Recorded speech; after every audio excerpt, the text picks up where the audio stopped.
কিন্তু এটা রেসিপি এখন পর্যন্ত কারোর সাথে শেয়ার করিনি ভাই, কারোর সাথে শেয়ার করিনি, কারণ এটা আমাদের সিক্রেট। ইভেন কি উদ্যোক্তা, আপনি দেখবেন ঢাকা শহরের ওভারব্রিজ থেকে শুরু করে যতগুলো পাবলিক প্লেস আছে, সবগুলো পাবলিক প্লেসে হচ্ছে কি এখন কেকের দোকানে ভরা।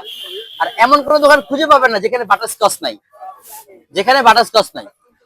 আমি এই আমাদের এই বাটারস্কচের রেসিপি কয়েকজন আমাকে ফোন দিছে, ভাইয়া জাস্ট আপনার রেসিপিটা একটু বলেন। আমার এই একটাই মাত্র হাইড না সিক্রেট রেসিপি, এছাড়া কিন্তু বাকি সবগুলা একটু রসমালাই রেসিপি শেয়ার করছি, কিন্তু এটা রেসিপি এখন পর্যন্ত কারোর সাথে শেয়ার করিনি ভাই, কারোর সাথে শেয়ার করিনি, কারণ এটা আমাদের সিক্রেট। ইভেন কি এই সিক্রেট রেসিপিটা আমরা যখন স্টলে যাবে, ঠিক তখন আমরা একটা ছোট একটা টোকেন বের করবো, ওই টোকেনের মধ্যে এটা রেসিপি লেখা থাকবে, কার্ড টাইপের। আমাদের বাটারস্কচের একটা ছবি থাকবে, ওই ছবির পাশে হচ্ছে কি জাস্ট একটা করে ইয়ে থাকবে, যাদের কিউরিওসিটি আছে যে বাটারস্কচ আসলে কি দেওয়া আছে তারা দেখে নিতে পারবে। আর আমি সবসময় বলি, আমি যে কালার গুলো ব্যবহার করি, ইনভেনশন গুলো ব্যবহার করি, সবগুলো হচ্ছে কি বাচ্চাদের খাওয়ার মতো যোগ্য।